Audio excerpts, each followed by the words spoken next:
Good evening, folks, and yes, before anybody notices, yes, I have had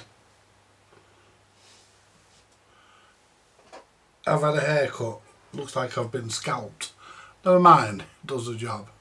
This is what they call an economy haircut. You don't use a lot of shampoo. Anyway,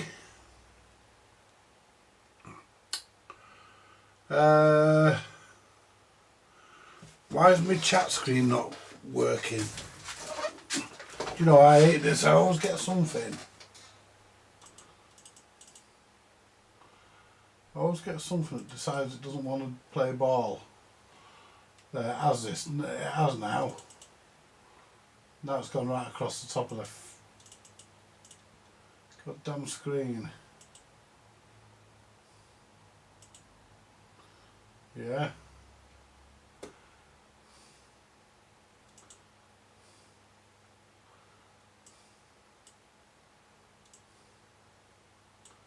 Oh yeah, book reader. There we go. Right, let's see if we can get this back. Yes, right, we'll find out what the video's about in a minute. View, yes. Chat. Oh, it's come up on there. That's it. It's come up there. Well, there we are. Come back this way. It's gone back there.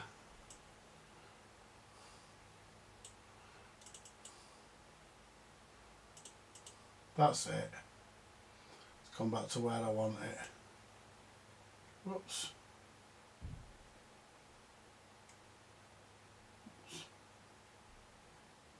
That's it. Sorted. Right.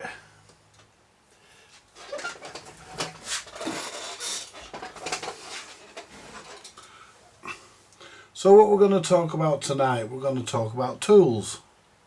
The kind of tools that you need to do electronics. Effectively anyway.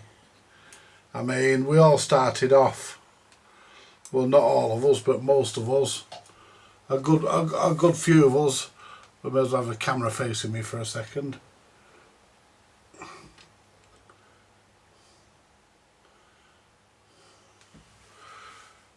A lot of us actually started by just heating up a soldering iron on a fire or on a cooker.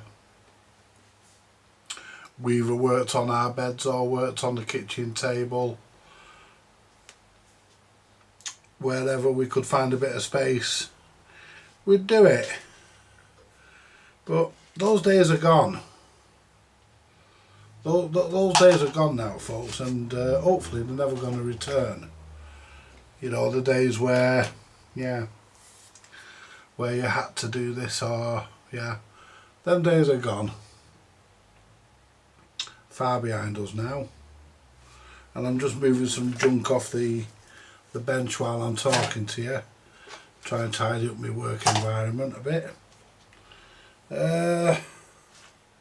And basically, you know, we've all, you know, nowadays even the most desperate of persons can afford to own a decent set of electronics tools. You know, it's not like it was at one time where, you know, to buy a test meter would cost a king's ransom.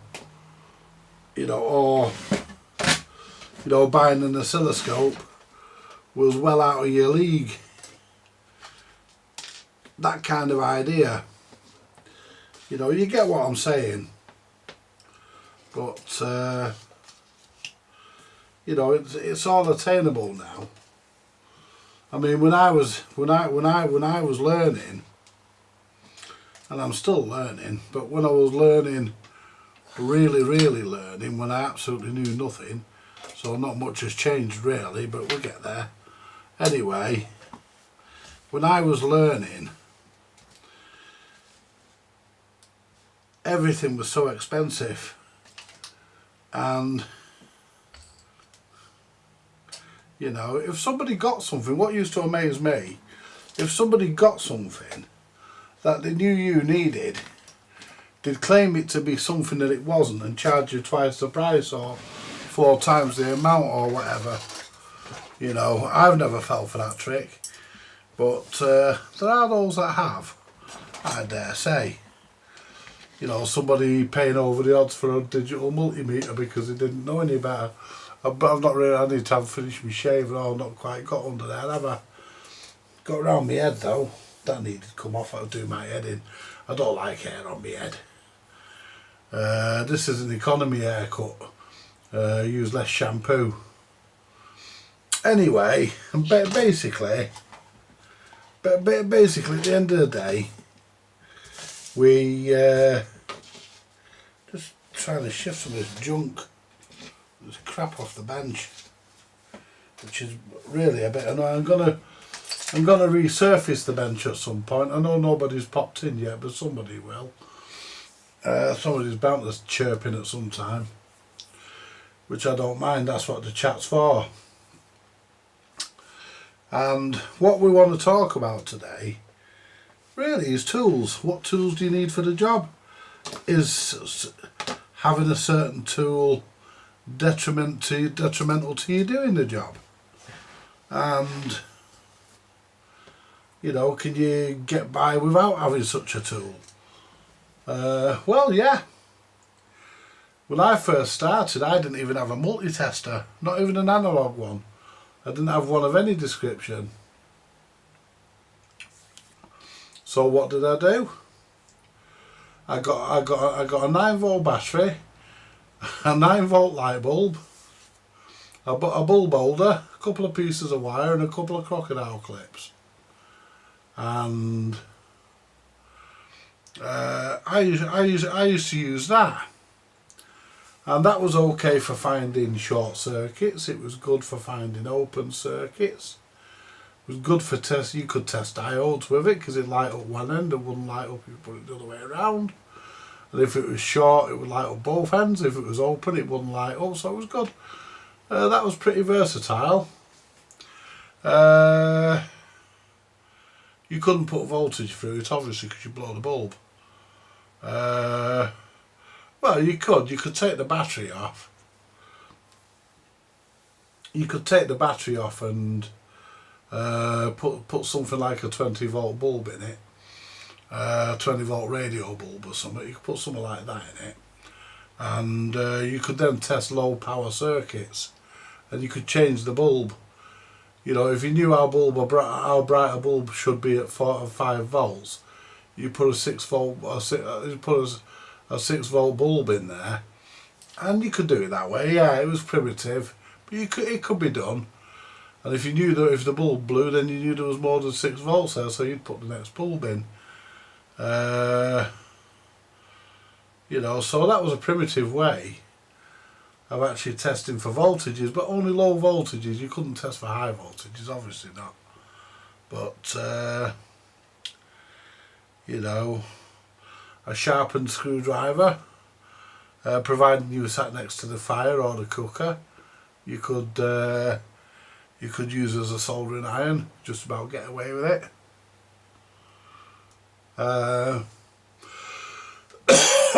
Used to get it red hot, then do your soldering and then shove it back on the heat again. And I mean, soldering irons were like that at one time anyway, before electric ones were invented. Because soldering's one of the oldest jointing methods in history, in engineering.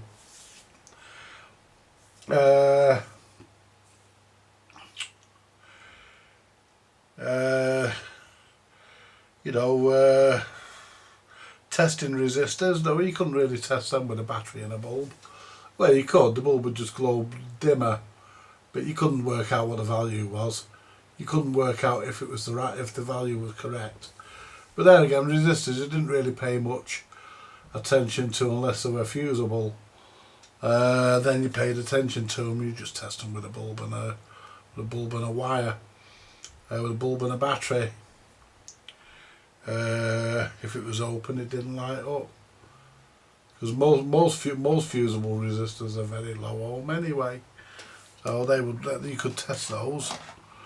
But then we move into the, one of the first meters that most people would have owned. I mean, there's a whole raft of them now, but one of the first meters that most people would have actually had at their disposal, if we go to camera 2, most of them would have been one of these.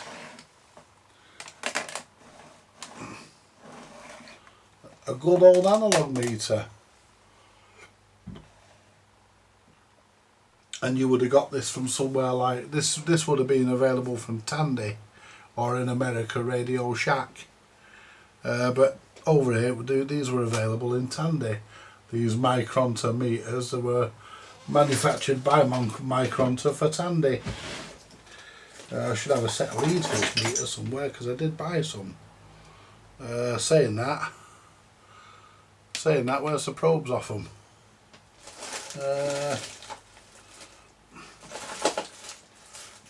When you say that I bought something and then you suddenly can't put your finger on it because never mind. I bought them set of leads and they were brand new, and now I've lost one of the probes. I've lost the probes. Well, I haven't lost them, I've got them. I can't seem to see where I've put them, and I don't know where the black leads. I think the black lead could be here. Hang on a minute, they're not, and these are them here. These are the ones I bought. That wasn't one I bought. These were the ones. I've had them in the power supply. Just move these meters a minute because everything's tangled up. But we all started off. A lot of us. Some of us may have had our first meter given to us. I got my first meter given to me. It was from a TV engineer that I knew, a friend of mine, called Ronnie Roswell. Lived not far from me at the time, and he gave me my very first meter, which was a Micronta. It wasn't a foldaway one like this, but it was about the same idea. But it was definitely a Micronta, and he gave me that.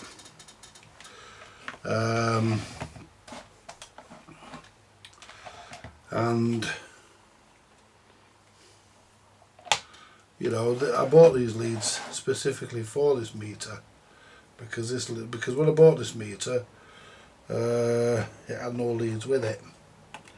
So these were purchased. I've got the probes. Can't remember where I've put them, but I've got the probes. I unscrewed them because I wanted to use crocodile clips. So we'll clip that onto there. Turn this on.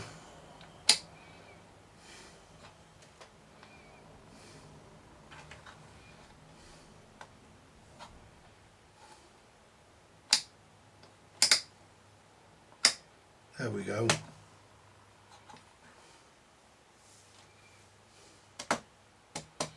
That's just gone off.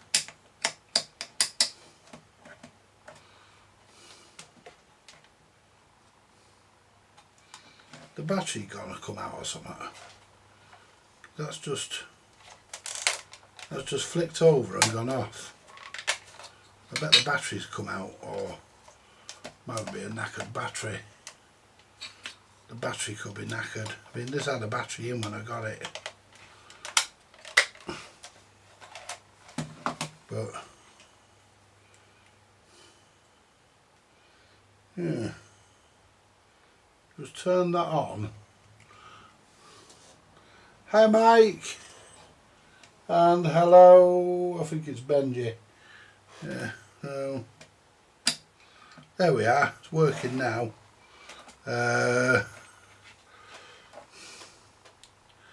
So let's set this so it's to 0. There we go.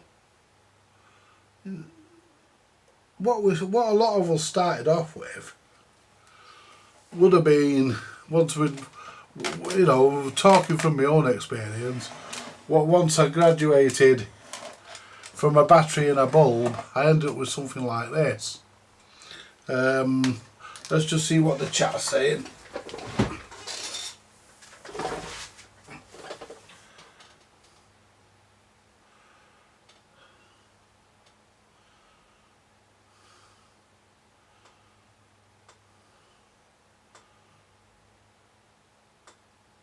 Yes, I agree with you, Mike. Analog meters do have a place. I will get onto that. Don't worry, that's all coming up. Hello, Benji. Any tool can be used as a hammer, but screwdrivers make the best chisels. That's absolutely true. Yeah, of course it does. You know, I mean, everybody knows that. I mean, you know, I've got an Irish screwdriver in my drawer. It's called a pair of pliers. Anyway, or is it the hammer to refer? No, it's a hammer, isn't it? The Irish hammer to refer to as a pair of pliers as an Irish hammer. Yeah, absolutely. You know, and I've got. You know, let's get on to this. Right. So basically, you know, you end up with something like this, and which you usually got from Radio Shack, or you know, you got it off a TV engineer that you knew, or you got it, you know, once you were really interested, you started to accumulate things. But back then, like I said, back then tools were stupidly expensive. You know, soldering iron, it was usually a sharpened screwdriver, and just an old screwdriver taken to a point and kept in the fire or on the cooker while you were using it. On gas cookers were best for that, because electric cookers, no, you didn't want to put a piece of metal near an electric ring, and yeah. I know that from experience. And a piece of wire, a couple of pieces of wire, a couple of crock clips, made up a meter, a primitive one on a bulb, you know, made up a meter of sorts, so you could check certain things. That's how I learned, by using primitive things that came to hand, you know, and I mean, things like scopes and frequency counters and anything else to do with test instruments, as in aligning things. Oh no, they were well out of my league. I weren't getting hold of any of them. And the very first oscilloscope I got, to be honest with you, it was only fit for the bin, and that's where it went.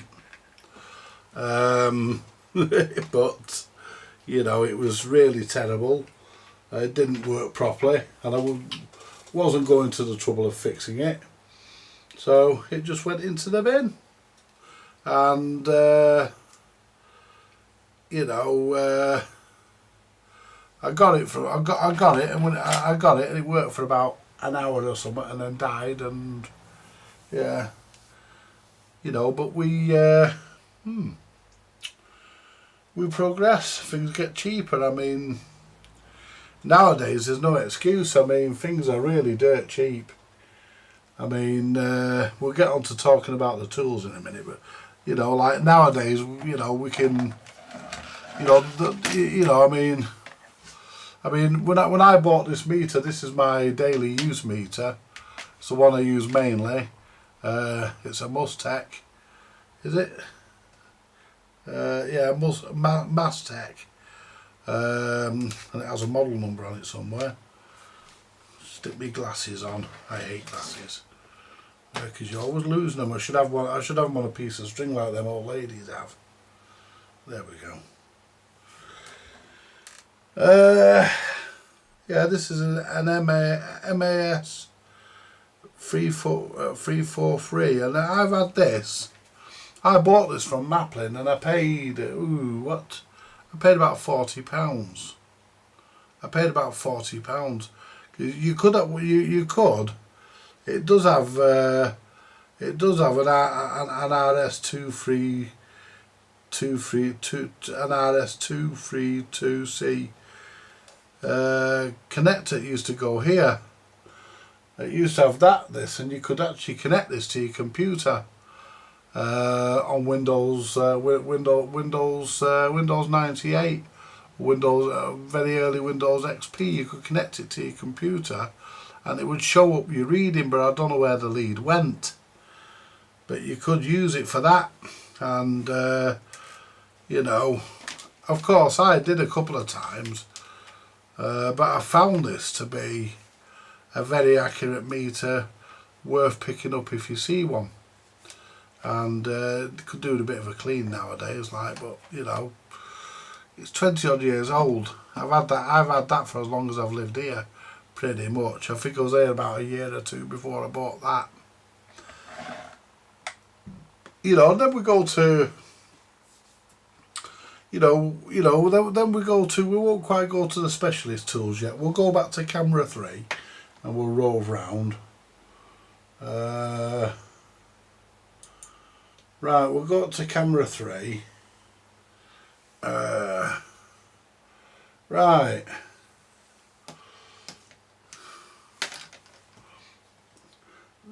Then you've got your stuff.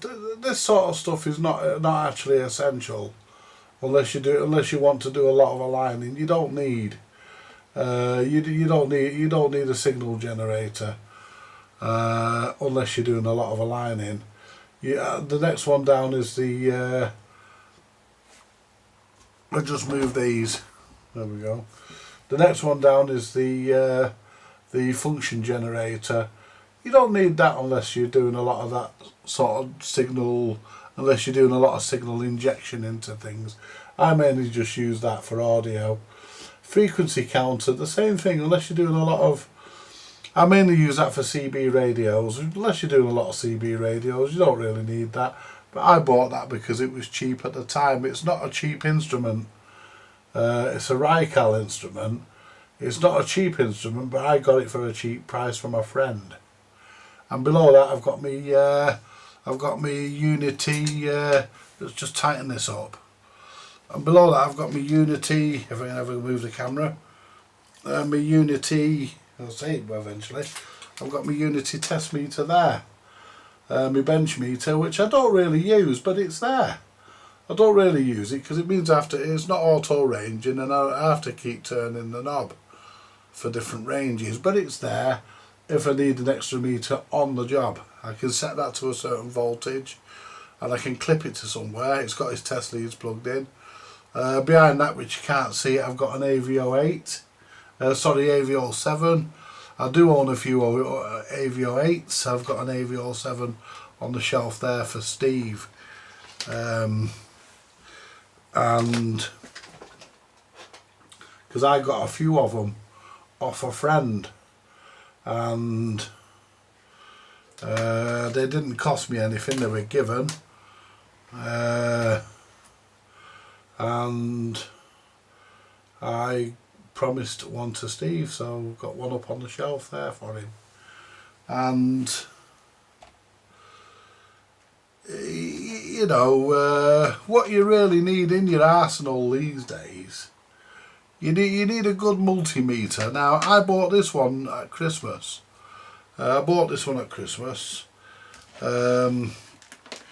This came from China. It's not the best in the world. I thought the camera had locked up then. It's not the best in the world, but that being said, you know, it's this, I would say this is a good starter meter, if anything. Turn it on. You know, it does everything automatically. The only thing I've noticed it doesn't seem to do automatically is test capacitors. You have to put it on the capacitor setting, which is no problem. You just put one press of the button after turn it on. It brings you in on NF, and from there on, testing capacitors is automatic.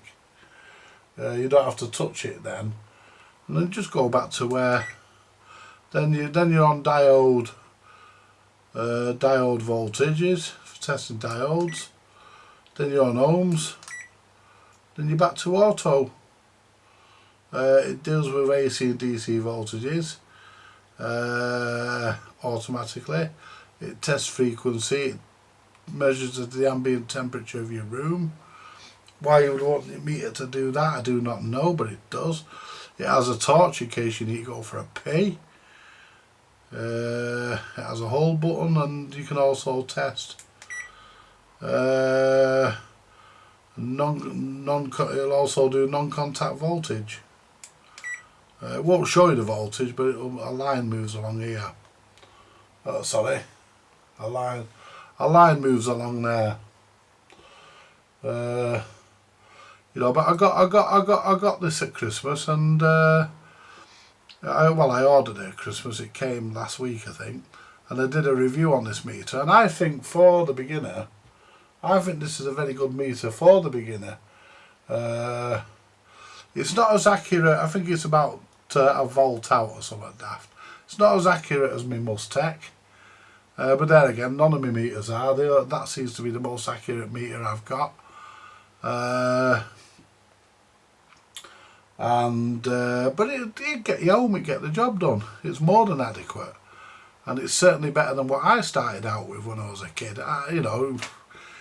You know, if somebody put one of these in your hand as a kid, you'd have asked, who do you want me to kill? You know, you would. But that's, you know, these with VAT, because China have come in line with the rest of the world now. They now want VAT off us. So that with VAT came to 23 quid. You know, for including shipping and everything, 23 quid to your door. You can't go wrong at 23 quid. You know, I don't think so. And this is another item that was available in the day. You can tell by the buttons on it. Was available in the 80s at least. It was early 90s probably. I'm not sure where this dates to, but this is a capacitor tester, and this is my go-to tester because it tests everything, and it tests everything, and it does everything I want it to do. It's made by, who's it made by? It's made by a company called KT. It's a KT50 digital capacitance meter, and it's made in Taiwan, and it has a little bail on the back so you can stand it up. I never do because I forget it's there, but that's, you know, and this goes from 200 picofarad all the way up to 2000 microfarad. Anything more than that, then you're going to use that little fella there that I've just bought, or you're going to use the next set of instruments I'm going to get to. Now their instruments, what I've just shown you in the way of meters, not counting the frequency counter and the function generator, I'm going to call them specialist instruments. They're specialist instruments. Now, these are specialist instruments as well, and these have been around since the mid-2000s. And these, I'm always, anyone who knows me will know that I'm always raving on about these. I can never, this one needs a bit of a clean. I might clean it actually after. I can never say too much about these. Never say enough about them, should I say. I think these are brilliant for what they are. They can be a bit heavy on the battery, but they're a brilliant meter. It does one job, it does it correctly, it does it well. And this is the Atlas ESR ESR 60. It's been upgraded now. They've put a little bleep in it, and it does a couple of other things, and it shows you a picture of a capacitor while it's testing. Well, I don't need to see a capacitor while it's testing. All I need to do is see the results. It does the job. These are made by Peak Electronics up in Buxton, not far from where I actually live. And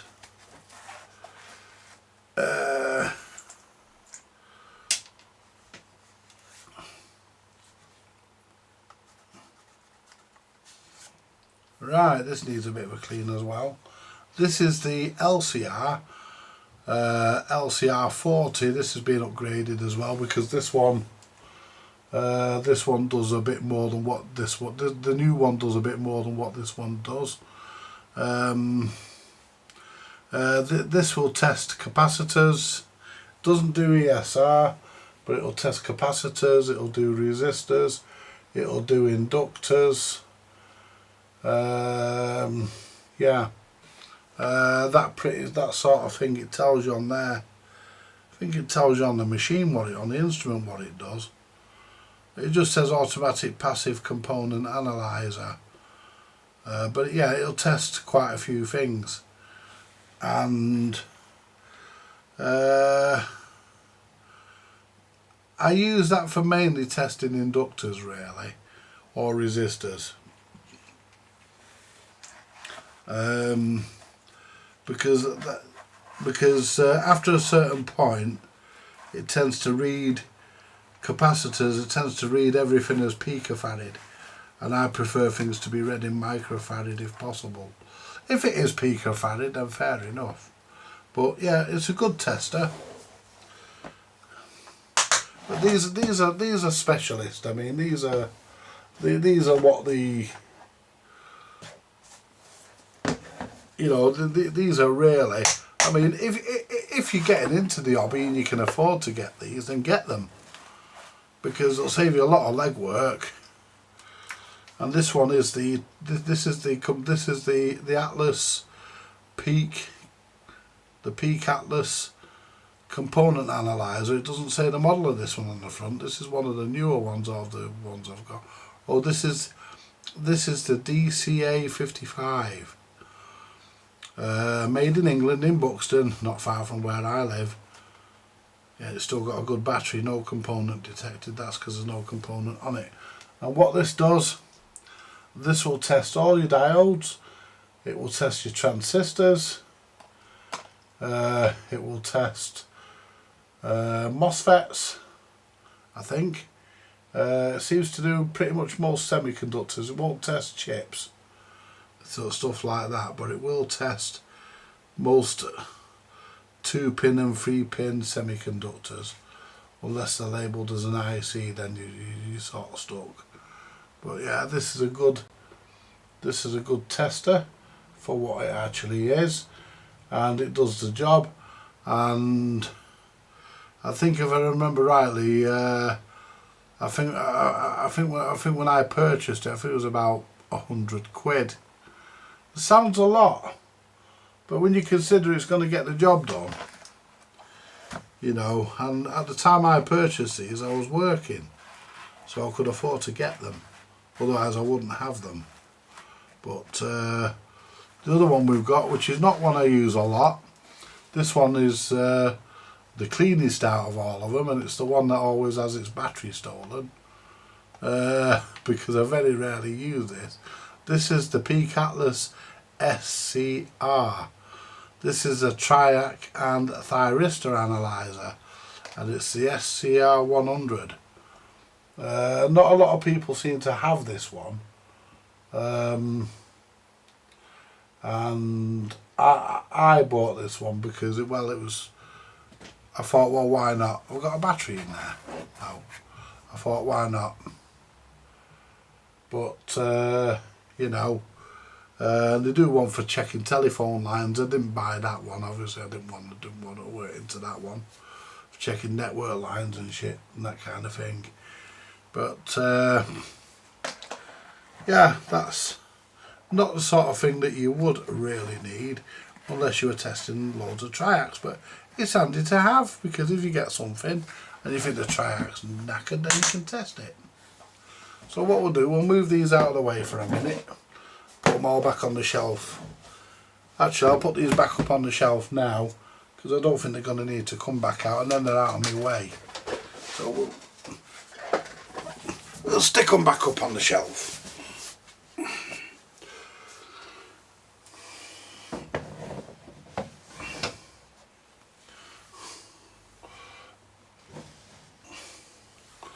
The other things you'll need, if you're going to be servicing record players, you're going to need oils and greases, isopropyl alcohol. You will also need a small selection of paint brushes, artist brushes for applying grease and oils, that kind of thing. You'll need cleaning cotton buds for cleaning things, cloths, soldering irons. Let's just talk about soldering irons. You can get soldering irons, you can get gas ones, you can get electric ones, you can get stick in the coal ones if you go back 50, 60 years, 70 years even. But I recommend Antex irons. I recommend Antex irons. I buy Antex irons. I don't recommend these cheap irons from China because you can't get the tips. Or if you can, you struggle. Antex, all the tips for all their irons are always available. May not be the cheapest, but at least you know you can get them. If you're on a budget, then you can buy a cheap soldering iron for as little as £10. In some places you can buy a solder station for as little as £10. Maplin used to do a solder station for £10. So, you know, there's no excuse for not having a decent iron. You can also get solder guns. Some people use a solder gun. There's a YouTuber called Glasslinger. He uses a solder gun. And there's nothing wrong with using a solder gun. I don't use one. I do have one, but I don't use it. Very rare do I use a solder gun. Solder guns were good in the old days for getting line output transformers out.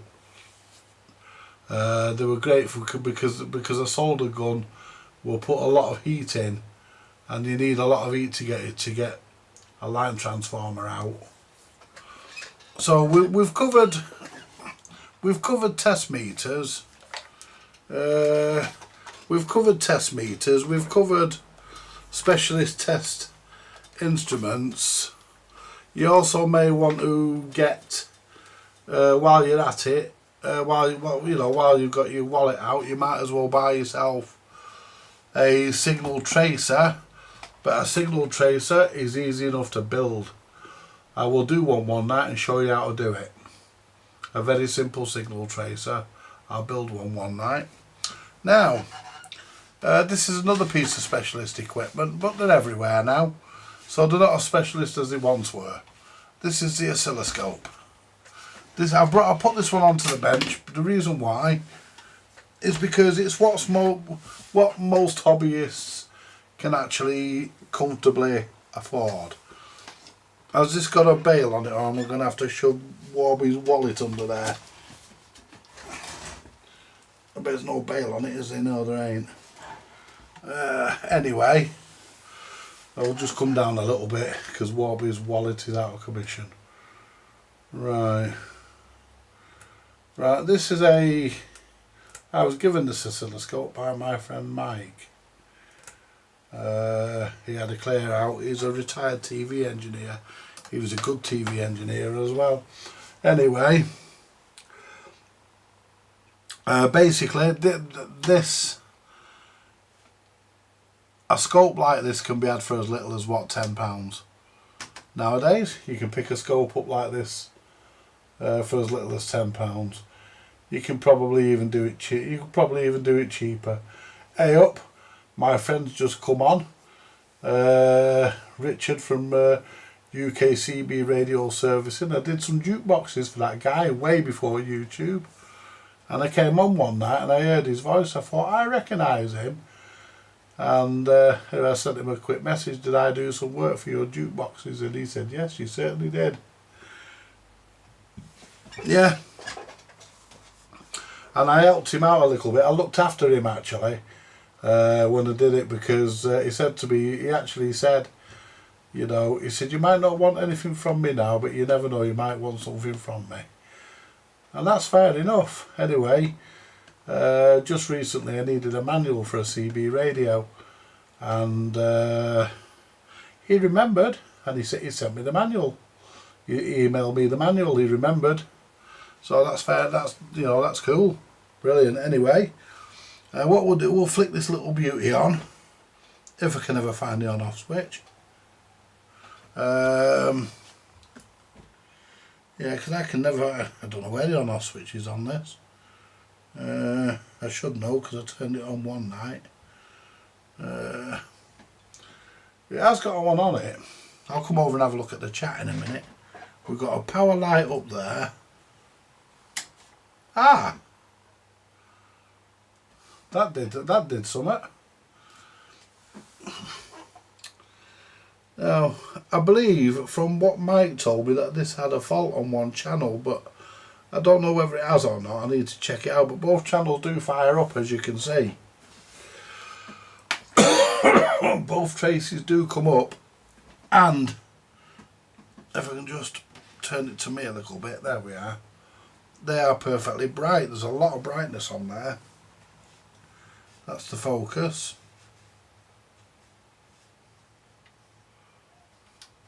Controls are a bit flaky. I mean, that's bright, and the brightness is not even all the way up. Might do a service on this one night. We've got this knob here, that's on off. Got that knob there.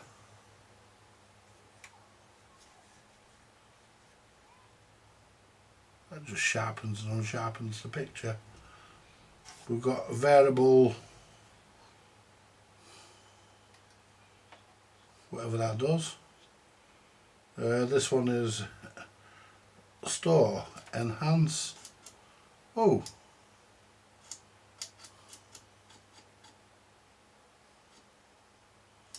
Oh. Oh.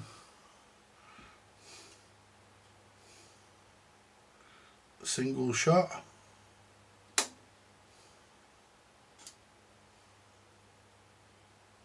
Oh. Reset. Repeat.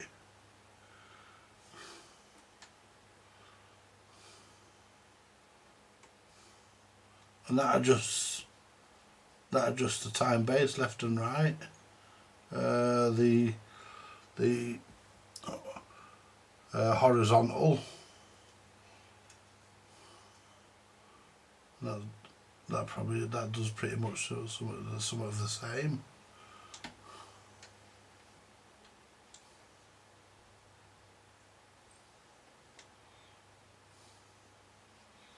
That'd be about right. There's marks on them somewhere, I would say, but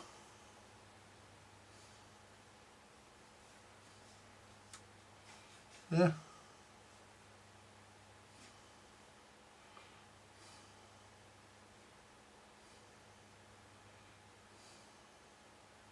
But it produces a really, really sharp image. Really sharp trace. This is the trigger modes down here. Position on and off. That turns channel 1 on and off. So there'll be one for somewhere turning channel 2 on and off, which is that one. Both channels, I can smell something, but nothing's happening. Probably just has not been used for years.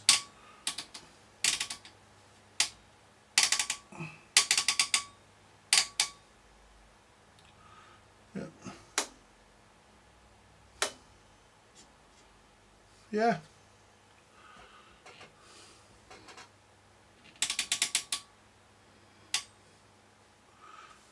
I mean, it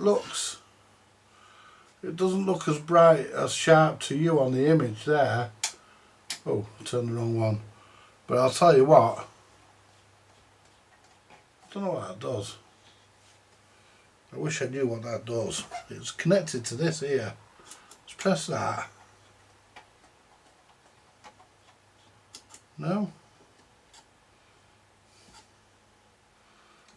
Integrate. No. I have to try and find a manual on it. Trigger level, stability.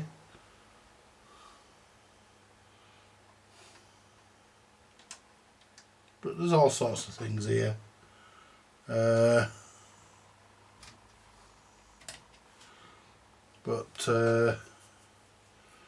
haven't tested it fully yet. But getting back to talking about, what's this here? Erase auto off.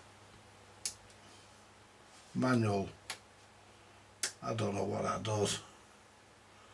We've got store here. You press that, it does that. So, oh yeah, it says power off there, yeah. So if anybody knows what that's actually for, the store buttons, let me know. It says enhance, store and integrate. And then we've got repeat single shot. I've got an idea that's to either a one shot trace, or it will show you the trace and show you no more. I'm going to come over in a minute and see what's happening with the chat. But yeah, like I say, I got this off my mate Mike, and you know, it's quite a good thing for what it is. But back in the day, let's turn it off. There we go. But you know, really, an oscilloscope really is a must. Everybody should have one. If you don't want one of those, then you can go for something like I've got at the back there, which that was a gift. That was actually a gift from a very good friend of mine. My friend Andy is not too well at the moment, but that digital LCD scope at the back there, that was a gift from a friend. And if you don't want to go that route or that route, I mean, that was only 200 quid. So, you know, if your wallet can stretch to it, then get what you can afford. If you don't want to go for one of them, then there's a third alternative to this. Let's just get the thing out of the drawer. That if you know, there's always an alternative. No matter what it is, all my leads are in here. They all need sorting out. You know. And then you've got the third alternative, which is this. This is the Handtech USB scope. It does what that one there can do, except you just plug it into your computer. You plug your scope leads in at the front, and any cheap laptop will run it, and you've got yourself a digital scope. And this, I think this is about £50. Might even be cheaper now. That's how much this one was. So, you know, it might even be cheaper now. So there's that. And as well as a decent collection of hand tools like screwdrivers, pliers, knives, bits of tape and tubes of glue, hammers, you know, stuff like that. Another couple of items. I'll just give you a quick look. It's great having this camera and you can just move it. Up there we've got the Variac. You know, Variac is essential if you're doing old valve stuff. Well, it's not essential, it's just nice to have. Then we've got a bench power supply, which is like a Variac except it's DC. That goes from 0 to 30 volts. Then we've got an extension speaker there, which I've converted to a signal tracer as well. And We've also got the desoldering gun, which was given to me by my friend Steve. And we also have, if I come down a bit, if I can come down, we have the soldering iron. That's an Antex, but it's badged as an RS, but it's branded RS branded, but it is Antex. And you know, that's pretty much all you need, and you don't even need a lot of this stuff to get into it as a beginner. You know, it's nice to have this sort of stuff if you can get into it as a beginner, but it's not essential. I mean, it's not essential to have all the, you know, all the best singing and dancing equipment. You don't need it. I knew a guy years ago. Went to school with him briefly, and he bought all the best, all singing, all dancing tools for mechanicking, car mechanicking, for fixing cars. But you know something, he never had a clue, and his own dad even told me he didn't have a clue how to use them. Everything he touched he wrecked. So, you know, always having the best tools doesn't make you a good engineer. You know, I know people that have had less than me and they've been brilliant. And you know, I'm not saying I'm brilliant, I'm far from it. You know, if I was to rate myself, I'd say I'm adequate. I'm good enough, you know, I can get the job done and I can do it safely, and that's all you need. You know, from the day we're born to the day we're no longer here, we're learning. Anyway, let's have a look and see what you lot are all gossiping about, and see if you've got any input as to the topic of the conversation. Oh, and another thing you need when you're doing electronics, you need a little compass and a ball. Do you know why you need a little compass and a ball? Someone's going to ask. Because then you know where you are. Yeah. And if you're watching, Jay, if you're watching, mate, I've still got your ring. The one off the back of your Garage Zero, off your counterbalance weight. I forgot to stick it back on. And next time you pop round, I will give it to you. There we go. And scraps, yes.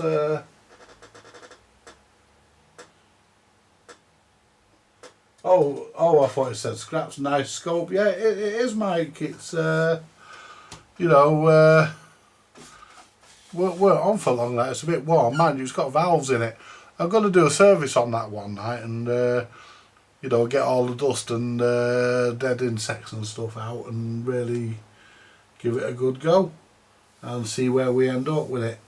But yeah, it is. It's a good, you know, that one at the back there that my mate bought me. You could have been referring to that. I don't know. But that's I can't remember what makes that. I think that's Handtech as well. And that's a good scope. I mean, scopes are not something you use all the time. You know, they're truly not something that you pull out all the time. That's why a lot of people don't have them on their bench, because they're big, or they were. You know, they're big and can be sometimes bulky, so a lot of people don't have the scope out all the time. I have mine on my shelf there all the time. That's a nice skinny little scope and it's brilliant. USB scope. If you bought a small laptop, then yes, you could have that out all the time. Because if you could get a set of long scope leads and have the scope behind the lid. of the laptop, so it's out of the way. But yeah, for 50 quid, a little USB scope like that, you can't go wrong. For 200, something like that can be had.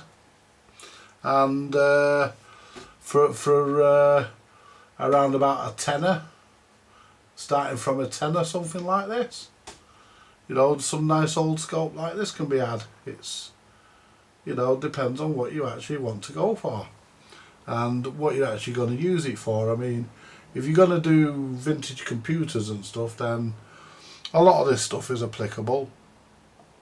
And would you need a frequency counter? Maybe. Another tool which is up there that I can't be bothered standing up, you can just see it in between that CRT and that signal generator. That's a lathe. Now the reason why I have a lathe is for cleaning idler wheels. That's why I have a lathe. It's great for cleaning idler wheels. Now I'm going to come over now and see what we're all discussing. See what's going on with the chat. And no cameras have froze up tonight. It hasn't. I don't want to tempt fate, but that hasn't happened for a while.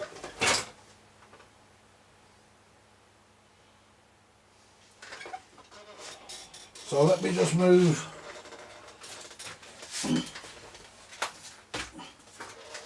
out of the way.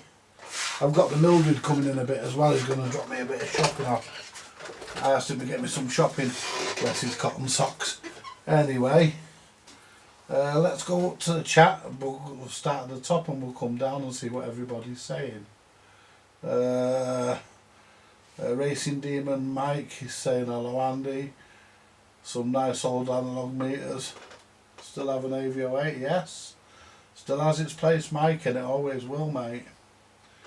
Because what I didn't mention, and I'll mention it now, analog meters are great for looking for voltages where the voltage is pulsing. Because digital meters don't do pulsing voltages very well. Because their numbers they just go up and down. Digital are great for stable voltages, but for something where the voltage has gone unstable, then an analog meter is great for that. And that's Mike saying hello to Benji, Benji saying hello back to Mike, Benji saying hello to me. Any tool can be used as a hammer, yeah, but a screwdriver. Screwdrivers make great chisels, that's absolutely fine, yeah. Very true.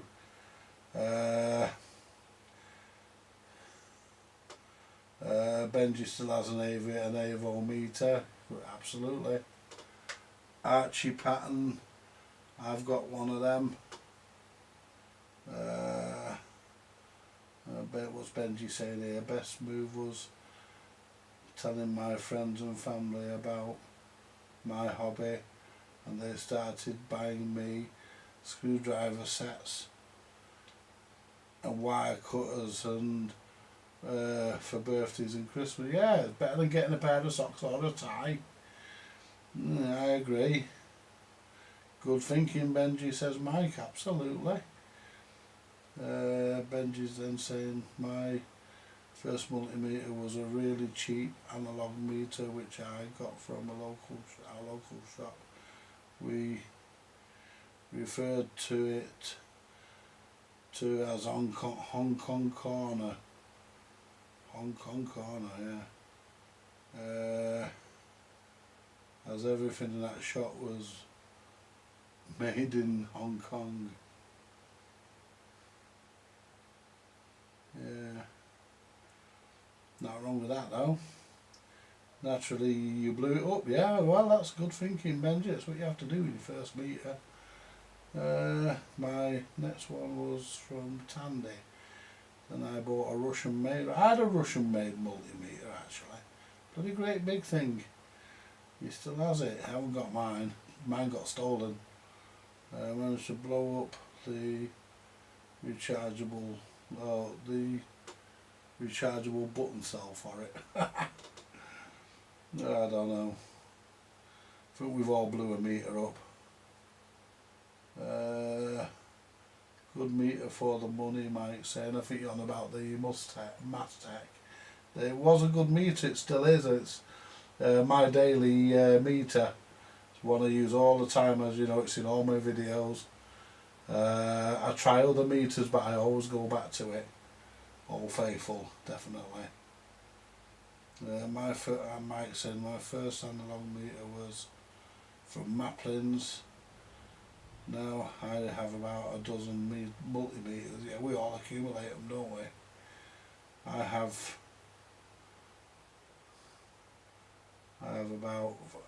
what? What are you saying, Mike? I have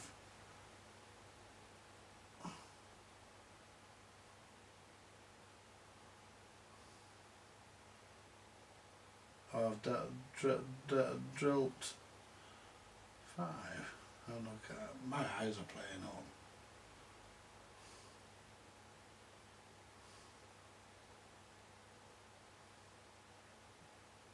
on. I only have 2 Chinese testers, Andy. Not as good as your peaks, but not bad. No, the Chinese testers are not bad. I actually got one in a box of stuff that I purchased from eBay. I just purchased a box. Some old electronics guy had died or something like that, and they cleared out his workshop or his shed, and they boxed everything up, and you just picked what box you wanted. So I just picked a box, and that was the box I got, and it had one of them little testers in, and I gave it to Steve because I've got the peak ones, so I didn't need it. But I picked the box because I knew it had that in, and I knew what I was doing with it. So, you know, but yeah, the Chinese ones are not bad.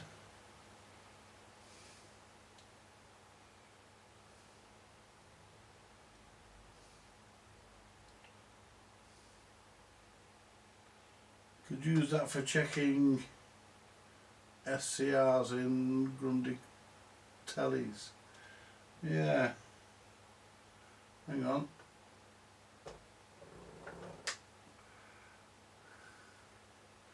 And Benji's saying add also a blowtorch for doing record players. Yeah. Yep. Have an Antex and a Weller and a Chinese station. Yeah, the Antex and the Wellers are brilliant. I mean, some of these Chinese ones are not bad. It's just that you've got to make sure you buy one where you can get the bits. I bought one and the iron melted. You know, the plastic bit that you hold, it melted. So anyway, I unscrewed it, bought another one. That melted. So anyway, I bought another one, which was unrelated, and I just stuck the plug on that, and that works. I don't use it though, but it's there if I need it. Equipment were bought out by Tektronix. Good old scope. That is a D54. Oh, is that a DS54? I'll let you know in a minute. I'm not sure. Still have one of those.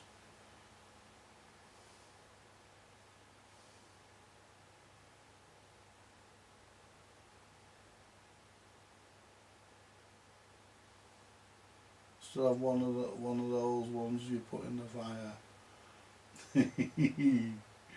Yeah, the old soldering irons. Looks like an early storage scope. Well, cool. I don't know how you use the storage bit though. Yep. Big brute Benji, absolutely. Mike says. I'm just.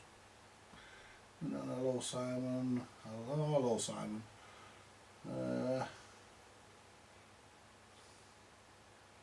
Good evening, Amanda. Hope you are in fine feckle. Absolutely. Mike sent away for. Oh, you sent away for the run cap for your B&O. Still not sure that the fault will be. We're still not sure the fault, but we'll see. Well, You know, it's like the proverbial boiled sweet, isn't it, really? You know, it's really suck it and see. But I think that's, you know, I think it goes some way to solving it. Right.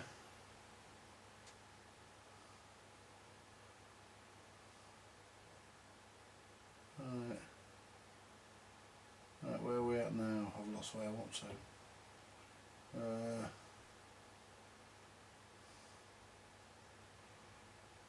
Amanda, do you need different scopes for different reasons then? No, not really. No, you don't need different scopes, but you know, when it comes to things like test meters and scopes, you know, you could liken it to women and shoes.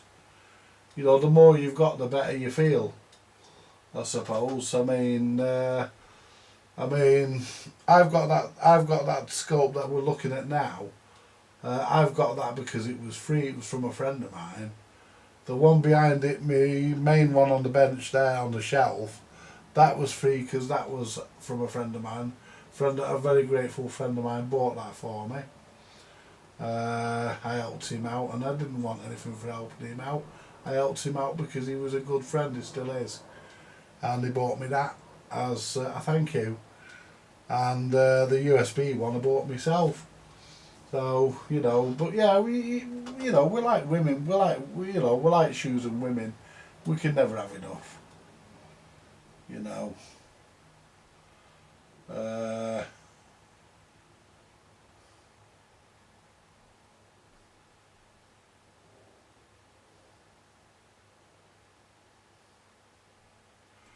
Yeah, scopes are great. They're great for doing radios. They're great for doing alignments. You know, I mean, you can peak it up because you can visually see what you're doing, so you can peak it up. You can peak up a radio with a scope, no issues at all. But they're not something that you use all the time. Just pull it out when it's needed, if you pardon the expression.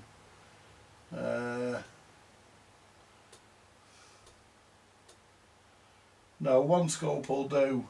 For the sort of hobby that we've got, that new scope I've got about, that's 100 megahertz. That's more than what I will ever need. I don't know how many megahertz that tele-equipment scope is, but yeah, I don't know how many megahertz that is. It'll say somewhere on it. But yeah, pretty much anything will do for what we use them for. And yeah, we only really need one.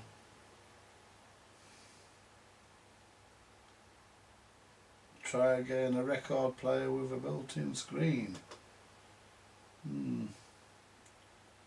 Alright, it's not. No, it's not. It's an oscilloscope. Yes,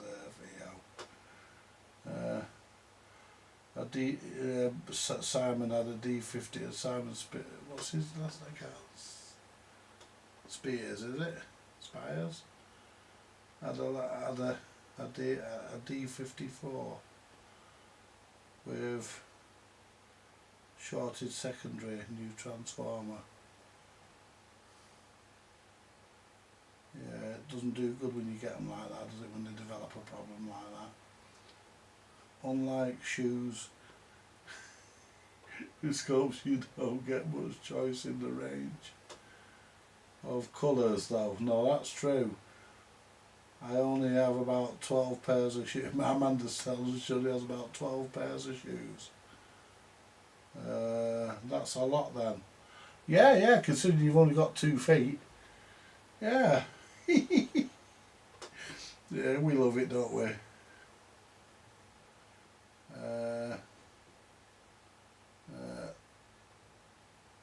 And Radio Turnu, can't pronounce his name. Simon Piers, I do not like this transform. I love the D6. I love the D66.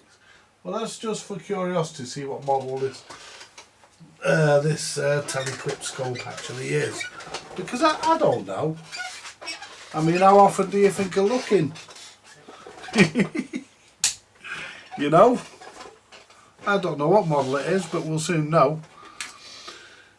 It should usually on the front, innit, on these. There you go, it could be on the back.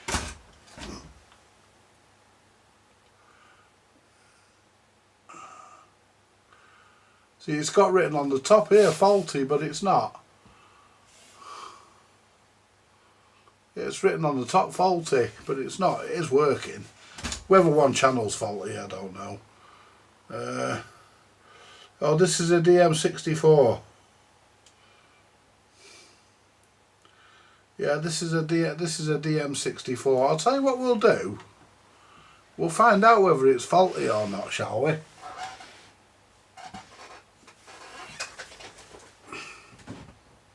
We'll find out once and for all whether it's faulty or not. If I can ever get my freaking scope leads out. Right, well that's not a scope lead, but it'll fit into the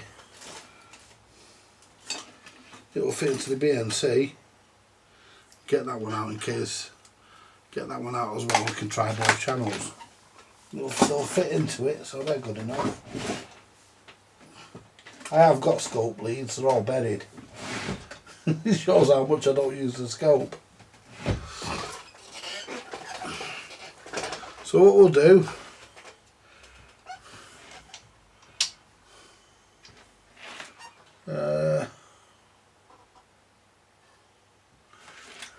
input 2, that's input 2.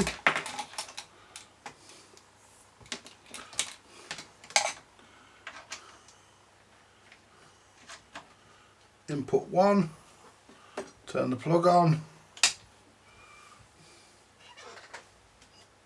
plug in my other plug at the end here for my instruments, because we're going to need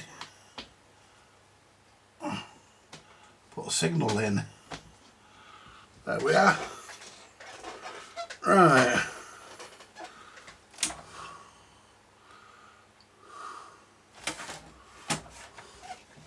Now I need to get the leads that belong to this, so what we'll do, we'll set this up.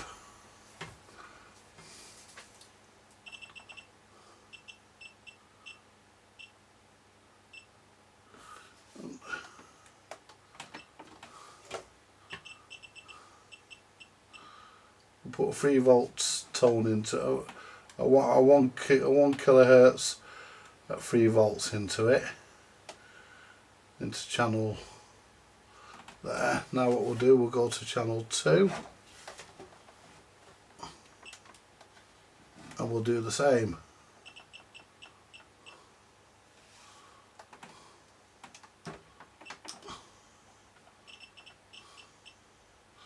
Now what we'll do,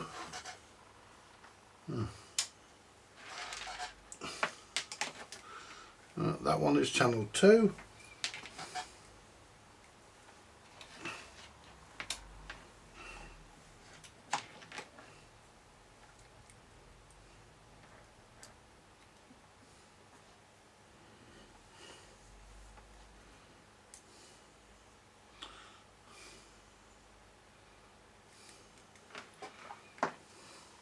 Just set that one up a bit.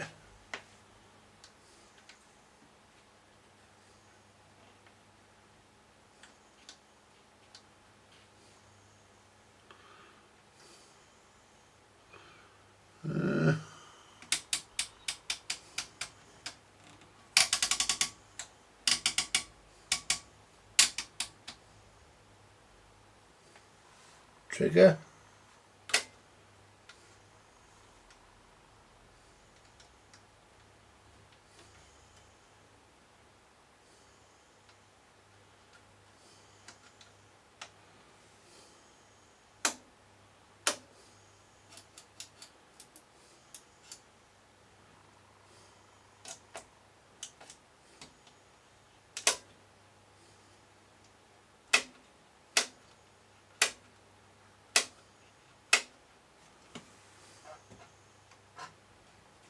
So what we'll do, we'll connect the next one up.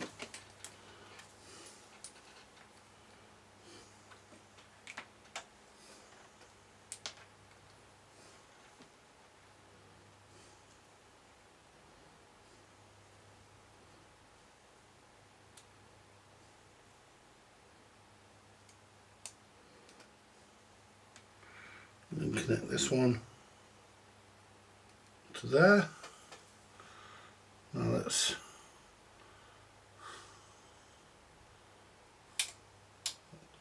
turn the damn thing off. Now it hasn't come back on. Weird.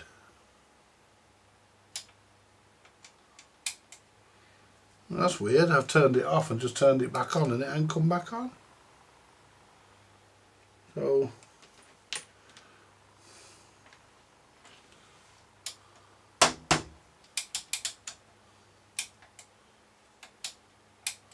weird. Have I killed it? Has it just died? Let's disconnect this from it.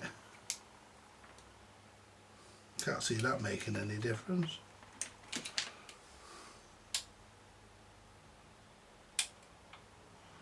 That's weird.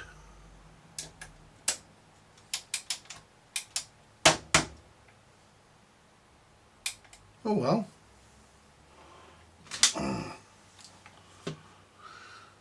Oh, that's strange. Because let's get a meter. And we'll see if let's turn this on. See if there's any resistance across the plug. My plug socket's working because all my instruments are still on. So it's not that. So we're on ohms.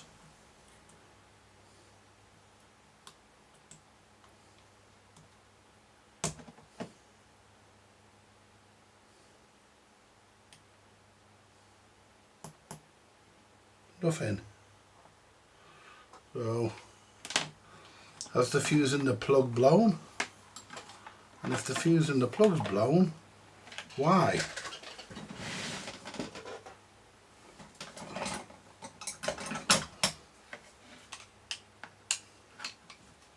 So I wonder why that happened.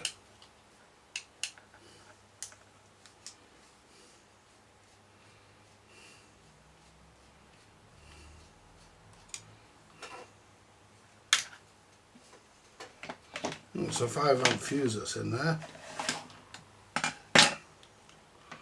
But don't know whether that should be a 5 amp or whether it should be a 13 in these. I'd say a 5, but that gets full of valves and stuff, so I don't know.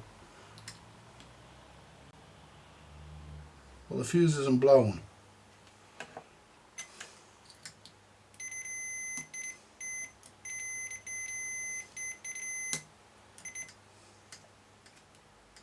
No, the plug fuse isn't blown. Wonder if I were turning it off and then back on again, did I cause a surge and blown a fuse inside the unit?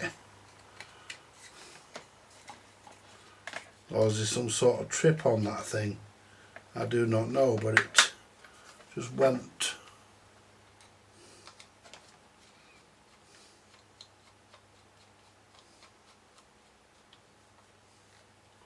But yeah, the power just didn't come back on. So we'll plug that back in.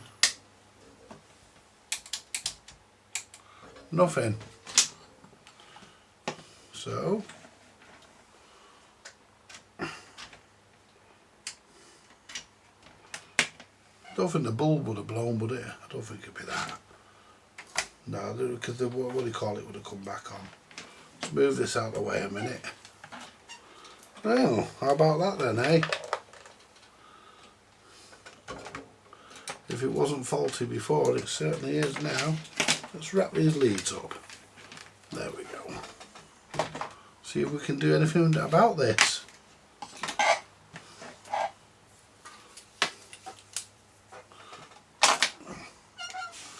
Yeah, I'm hoping that there's a fuse at the back.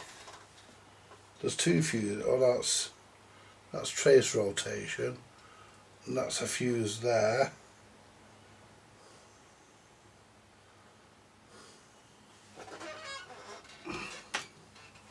See if the fuse is blown in here. I doubt it. I don't think this fuse will be blown. It's possible, but I don't think so, because I think this is the one that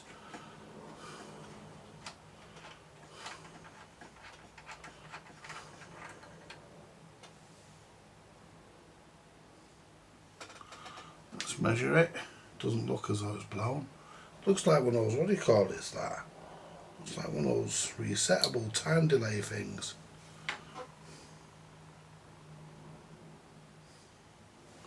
It looks like one of those resettable time delay fuse things. Let's see if it's blown, because it's got more than a fuse in there. It could be blown, but I doubt it.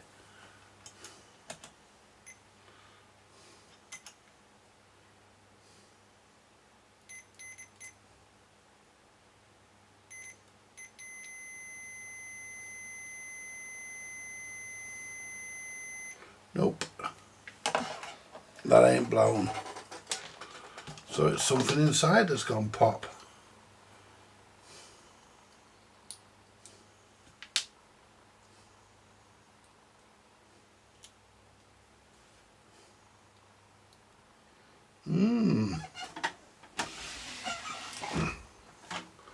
Let's put this back in.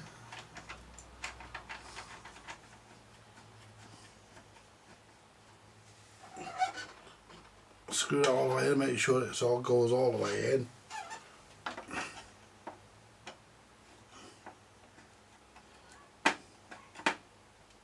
That's all the way in. The power lead. Yeah, that's all the way in.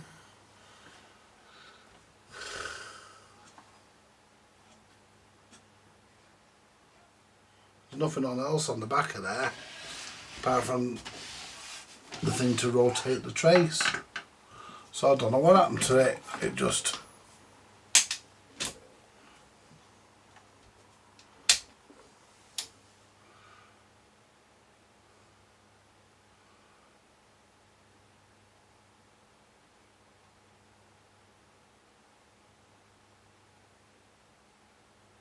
nope.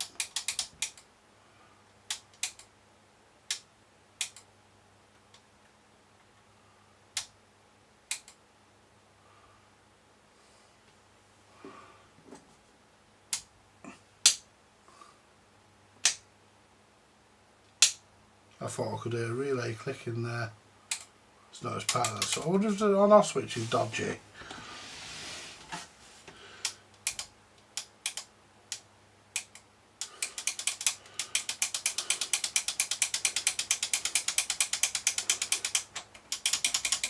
I've got the switch, I've got the plug turned off at the moment.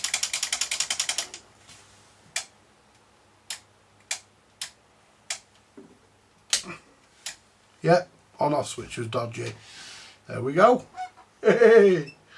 Yeah, if the on-off switch was dodgy, we're back in business. So let's get back to it, shall we?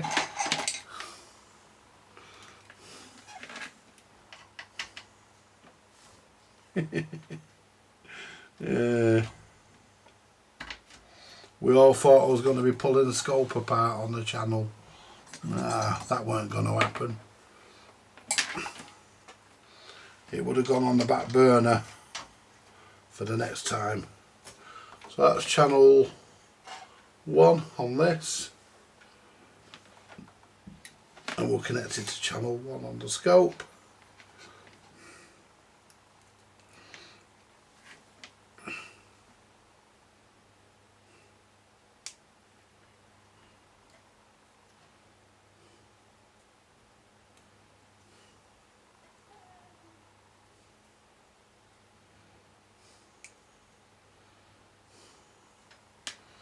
Right, channel 2 to channel 2.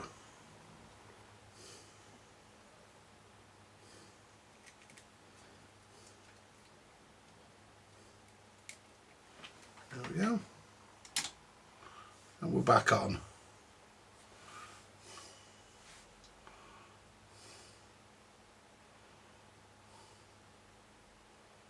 let everything warm up.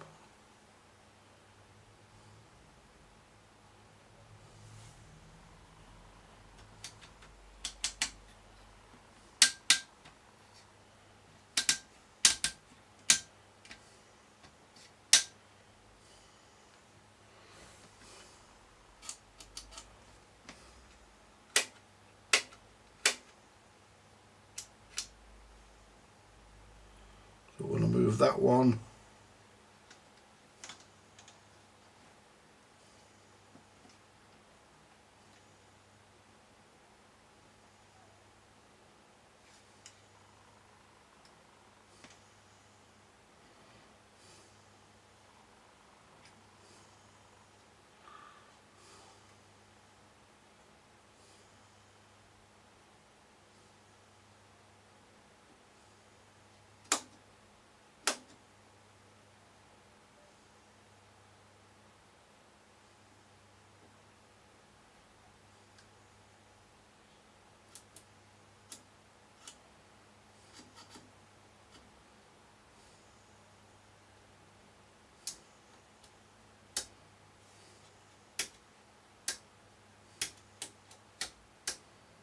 Right.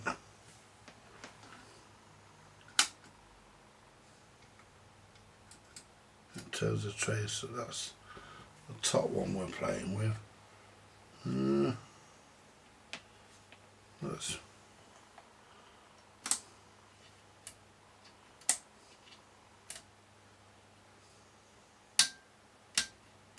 make that a bit smaller.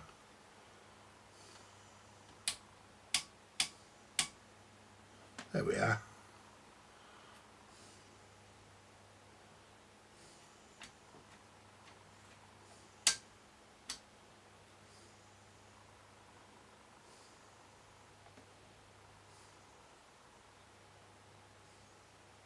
So we've both got the same amount of voltage going in, but this one, oh hang on, yeah, that one,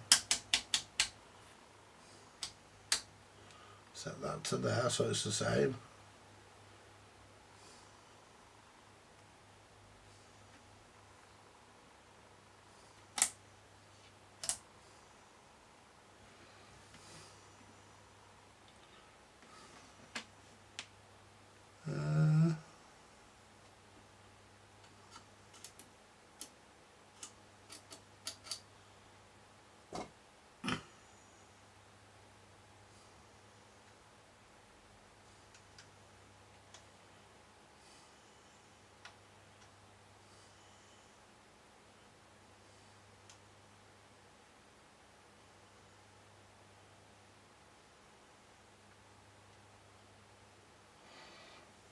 So that one,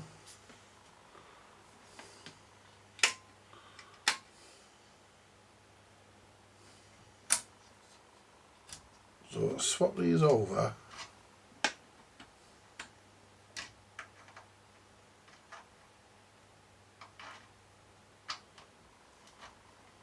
Well, that's working.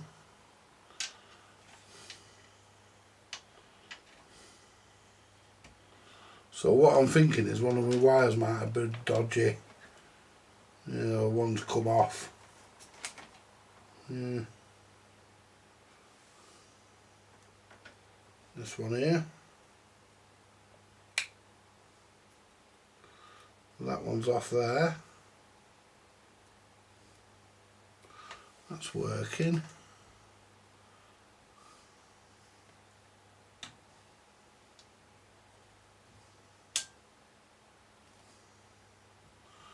No, but that one isn't. So I'm wondering,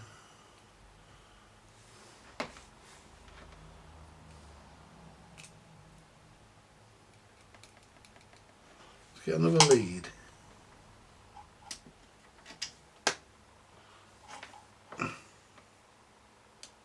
Let's find another lead.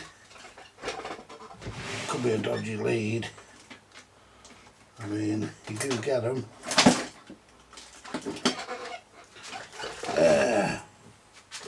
Right, oh hang on.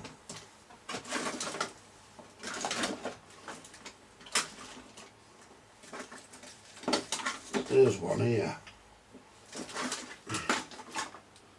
It's all tangled up. This is all tangled up, but it is a scope probe. I don't know where all my proper ones are. I haven't had one of my other drawers. Need to dig them out really. But this is a... So it's... Given that that's working, and that's doing something there, so... Given that it's got to be a faulty lead, hasn't it? I mean, you'd bet your bottom dollar, wouldn't you? So set this on ×1, which it is.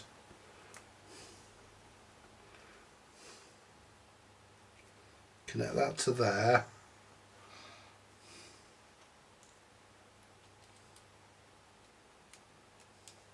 There we go.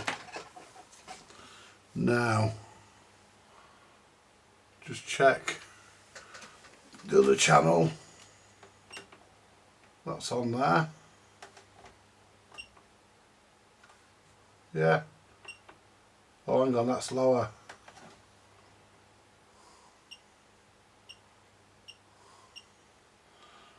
There we are. Set that one on 1.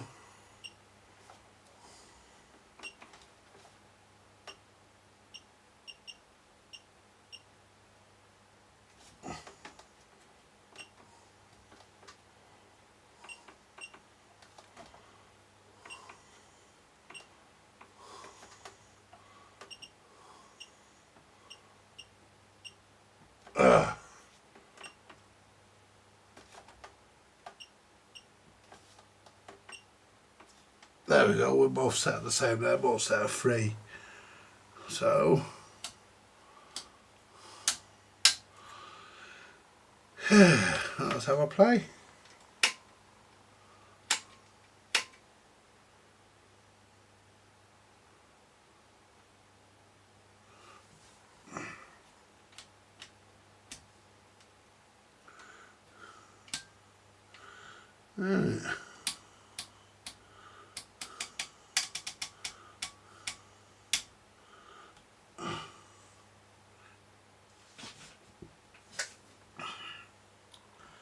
And that's position.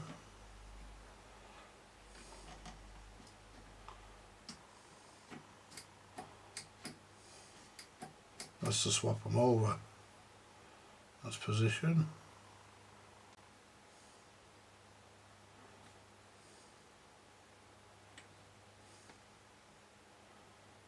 Yeah, okay.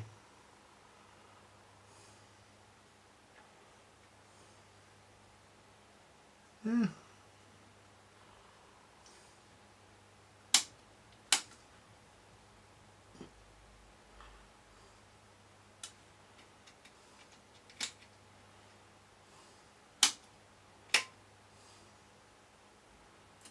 That's off. That's on. That's off. That's on.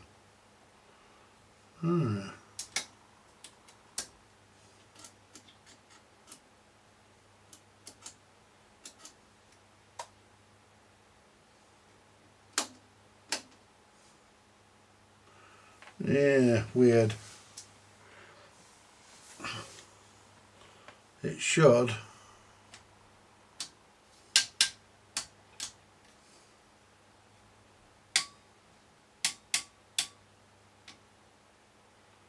Alright, slow that down, it should trigger. Trigger level and stability.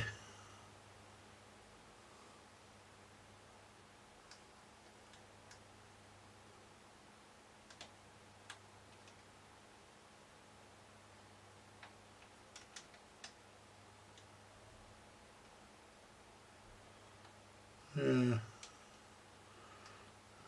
it should.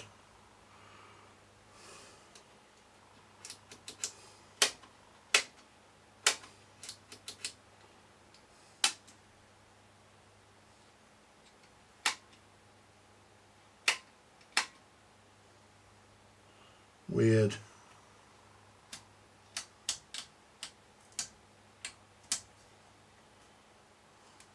Let's focus that a bit out.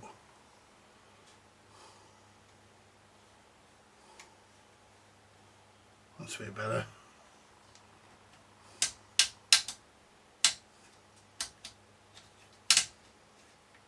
That's all the way up.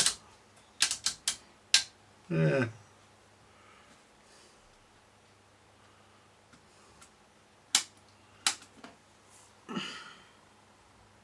That's auto.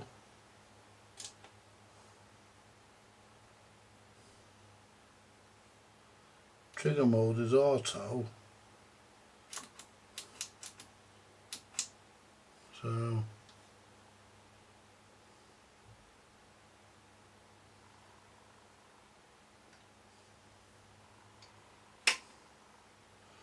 it doesn't seem to trigger.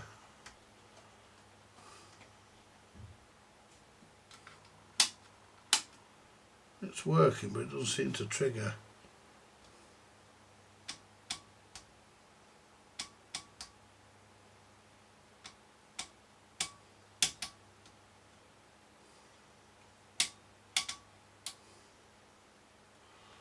Yeah, it might need a good service, this.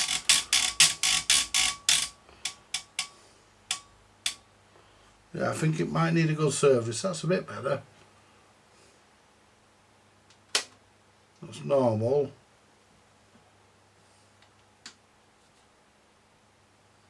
There we are.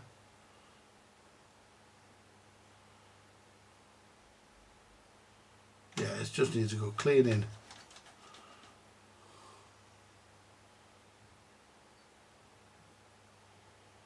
There we are, it's a bit better.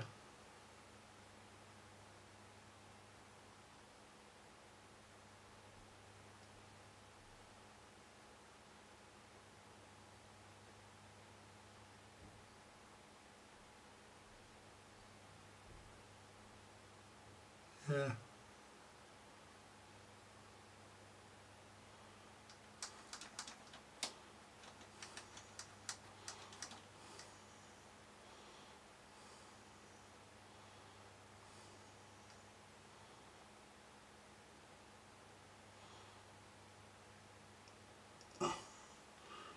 That's adjusting now, a bit better.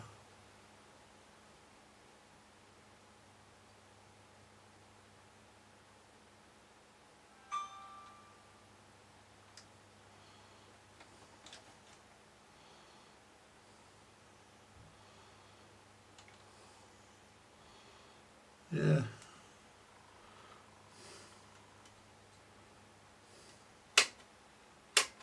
That's quicker.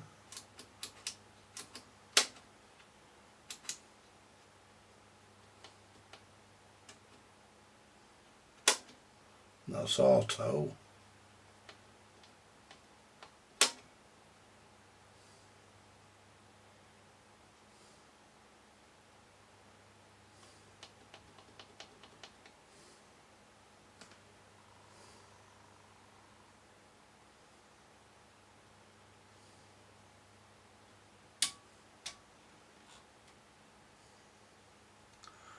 Yeah, I think that's about. It's just.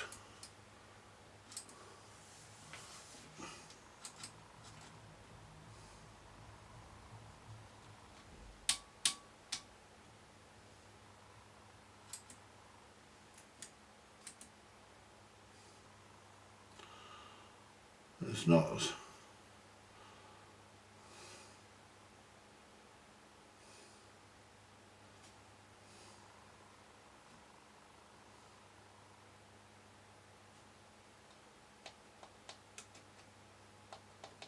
That there should actually pop out, but it doesn't.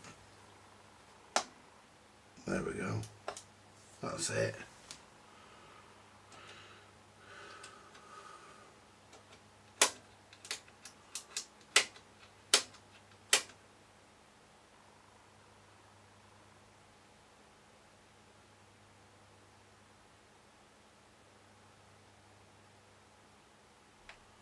That's stability. The inner one is stability.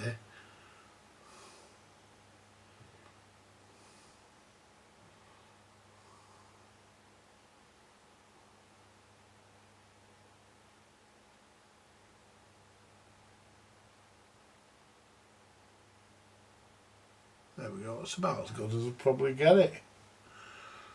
It's working, but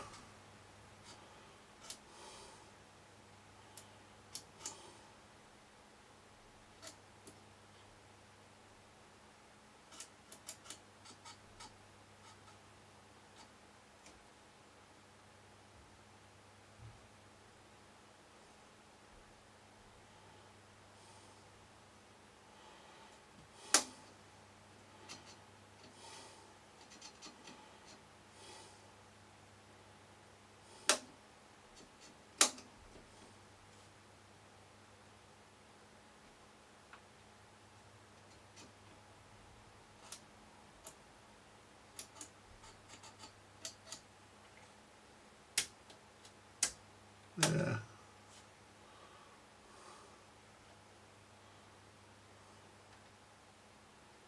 Yeah, it's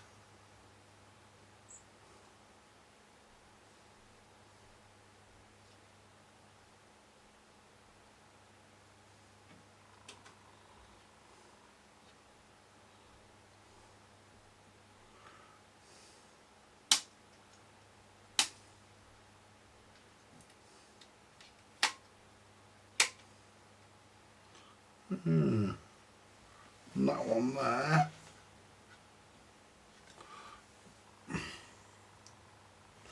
That one there is variable, so that should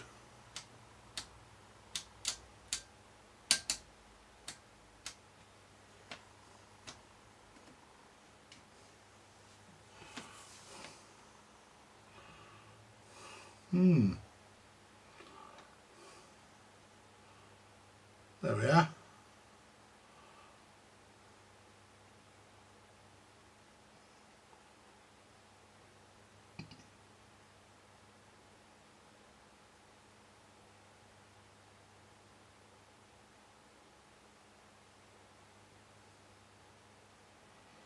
I think a bit of a clean might sort it.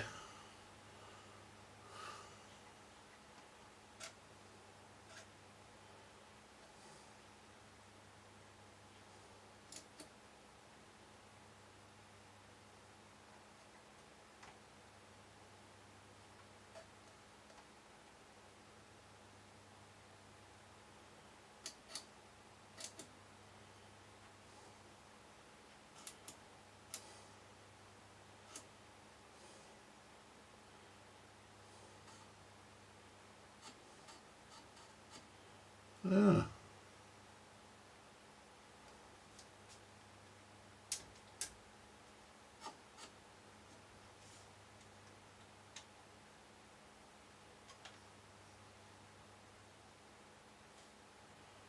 Weird.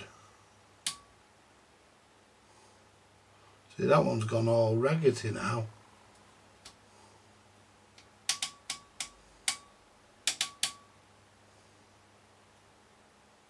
That one's gone all terrible. It's weird.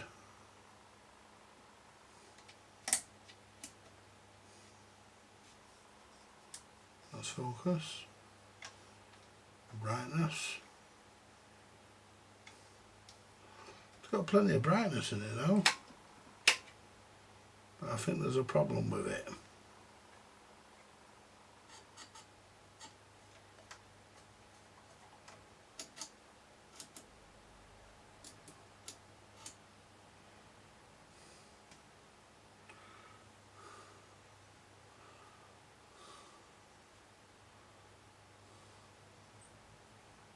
Yeah, that's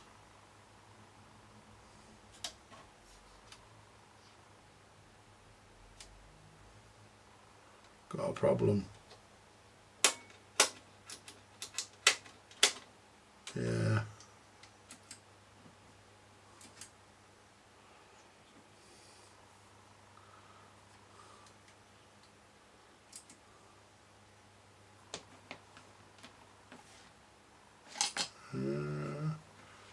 Yeah, none of my wires have come off.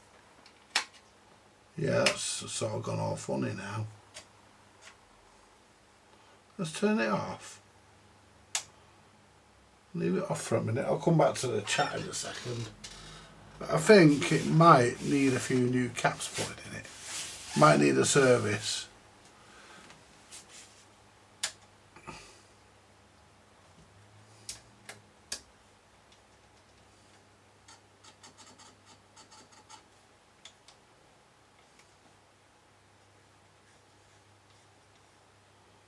Yeah.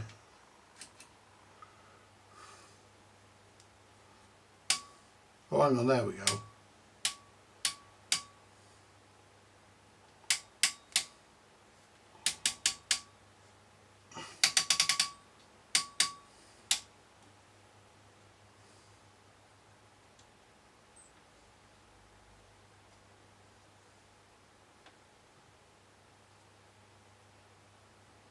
Yeah, there's a problem with it, you can see it there.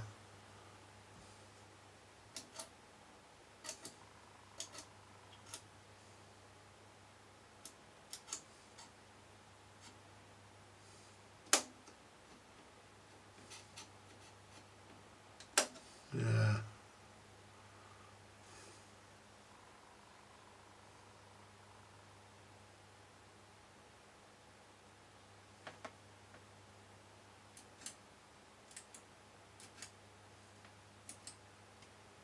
Yeah, you can see it there.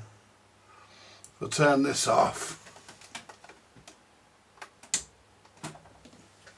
Right, yeah, you can see it there in the trace. There's a problem. Yeah, hitting it doesn't help. Yeah, you can see it there. Yeah, you can see.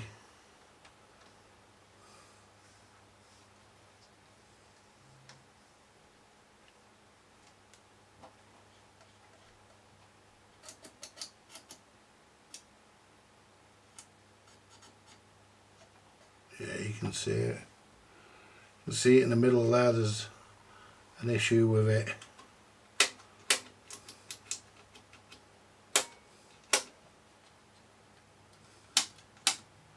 Yeah.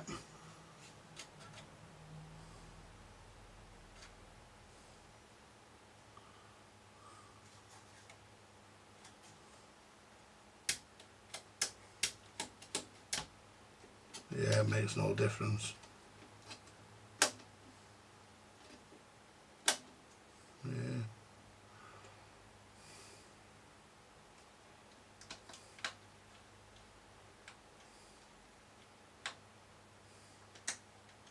Yeah, there's a problem there. And if I undo those,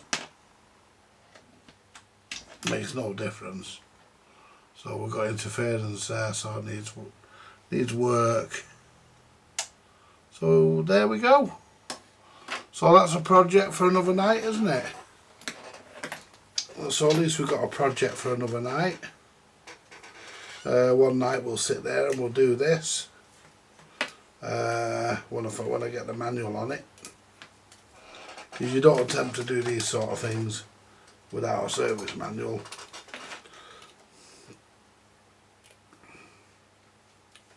But that's what it says. It's, to all intents and purposes, working. It's just not working correctly. So Mike was right. It did have a fault, but the fault is in both channels.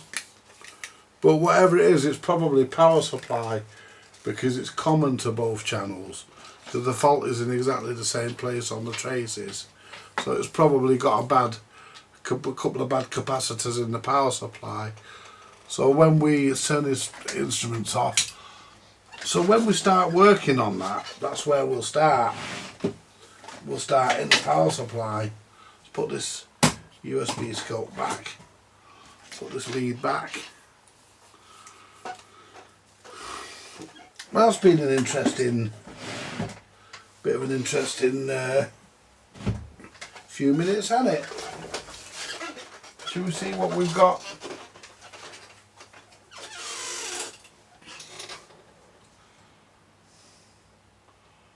Let's go back up to the chat and see what people are saying.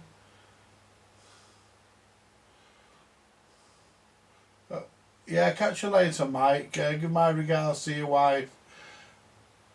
I don't know how long ago you went, but keep safe, my friend, and you know, I shall catch you later, buddy. And thank you for popping in and having a chat with us as usual. Yeah, the trigger level was a bit erratic. It needs a service.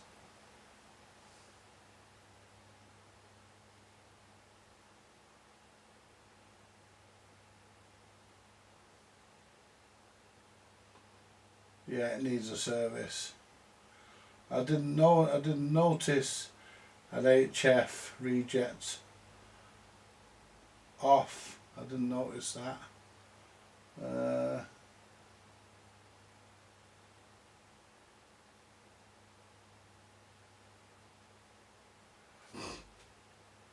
It's going to get a service anyway because it's got that issue.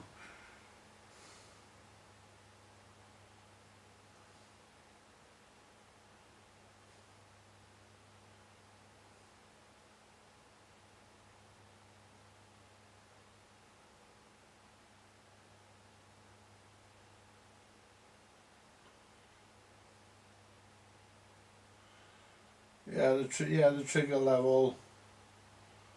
Yeah, it's got a common problem with both channels, so it's in the power supply. So we'll service it one night.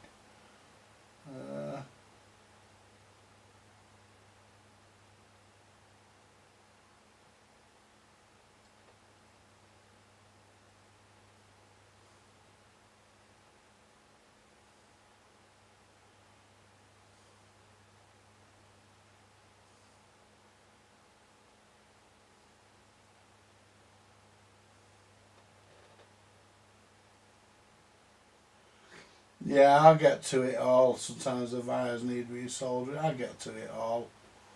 I'll do a service on it eventually, and we'll attempt to bring it back.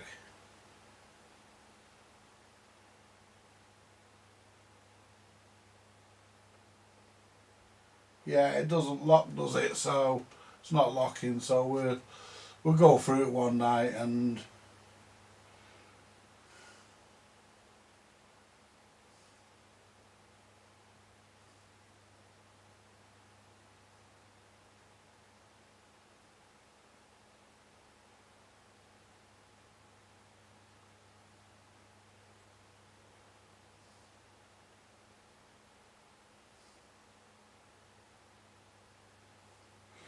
Yeah, try to keep it clean.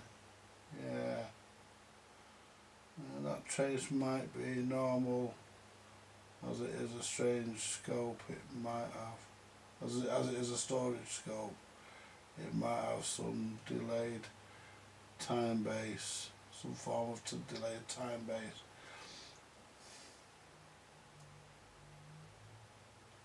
Yeah, we'll get it done one night. Get at that one night and get it done.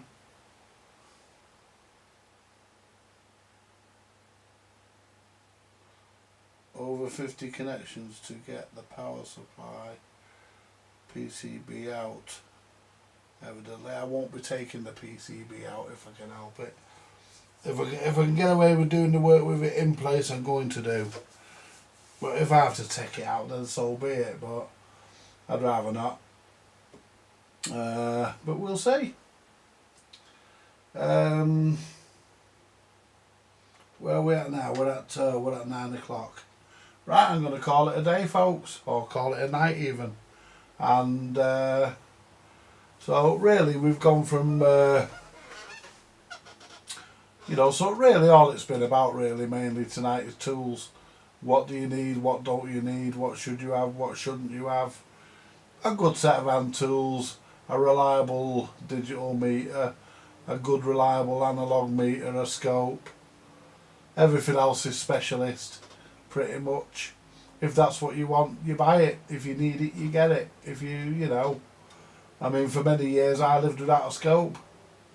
For quite some time I lived without a test meter. So, you know, and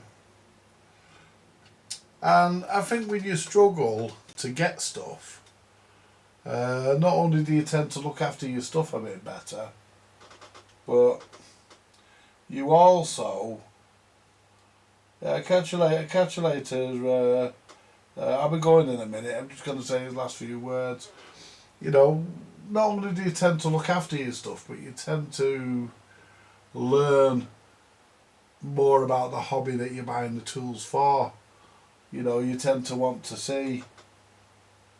Catch you later, Theo. You tend to, you know, you tend to buy really what you actually need rather than what you actually want. I mean, but yeah, a good meter, a good meter, half decent scope. They're cheap enough now. Half decent scope, half decent and half decent analog meter. Yeah, a bench power supply for checking radios. Yeah, a variac. Yeah, basic things that you need. And of course a soldering iron or a couple of them. Always have at least 3 soldering irons, because you always discover that when you come to use your standby iron, that when your iron burns out and you get to your standby iron, you also discover you've just been using your standby iron and it burnt out. So always have a few irons. I've got about 4 or 5 irons knocking about the place, as well as a solder gun. But you know, always have plenty. Always have a few irons, because you never know. But if you're gonna buy a decent iron, buy an Antex or a Weller. But if you must go for these Chinese ones, go for one that's a knockoff of a popular brand. At least that way you'll be able to get the bits. Oh yeah, and don't forget, you also need a very large hammer for when you lose your temper. You know, you need a very large hammer. Absolutely. I almost thank you for reminding me about that, Andrew. I nearly forgot about the hammer. Yeah, nearly forgot about that. Anyway, folks, you all have the rest of your evening good. I hope it's all good, and you know, join me again. I'm going to be sorting out the bedroom soon, and I've got a lot of stuff in there that's got to be gone through. So we've got a few projects in mind. Anyway, you all take it easy, and do as your mothers tell you and get that light off. Anyway, folks, listen, join me for the next one.